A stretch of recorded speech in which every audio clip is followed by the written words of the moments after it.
Մի կողմից ունենք այս գլոբալիզացման process-ը, բայց մյուս կողմից հետաքրքրություն է սկսում առաջանալ, թե ինչն է իմ ազգային։ Օրինակ, հայ իրականության մեջ մի բան պիտի շեշտեմ, որ քրիստոնեության հետ կարծես թե շատ աղերսներ չունի, բացառիկ մի քանի դրվագներ եթե հանենք, օրինակ հայկական պարային մշակույթը։ Նայեք ինչ զարթոնք է ապրում։ Տեսեք ինչ զարթոնք է ապրում։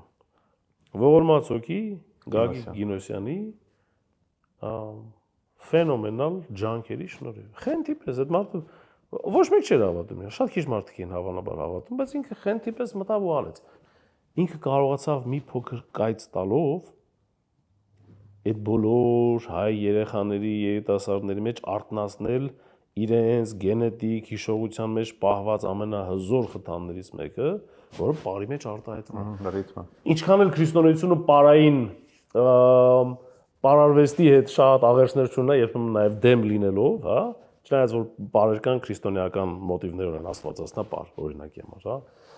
բայց միևնույնն է դա ազգային ինքնության մի մասը, որը զարթնել է այսօր։ Կարա ինչ որ մեկը հանգցնի։ Դե թող հանգցնեն։